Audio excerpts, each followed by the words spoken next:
Nang biglang may mag-a-appear sa salon, ang customer na si Sari kasama ang kanyang alagang si Cookie.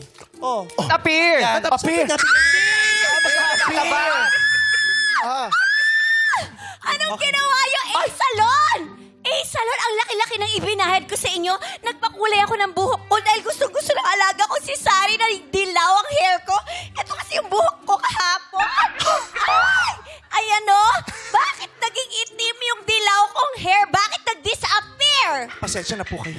Ma'am, pasensya na po kayo. Ha? Explain to me. Sige po. Patingin nga po. Explain ka sa alaga ko si Cookie. Sige, ito po ba yung pinagawa nyo? Siya ang cookie ko. Tapos ang cookie mo. Ito ang cookie ko.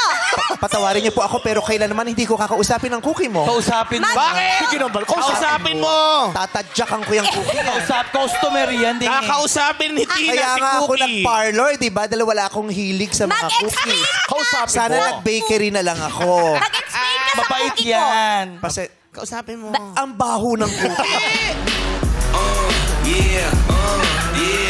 Ikaw ang mag-explain bakit amoy kulob ang cookie mo.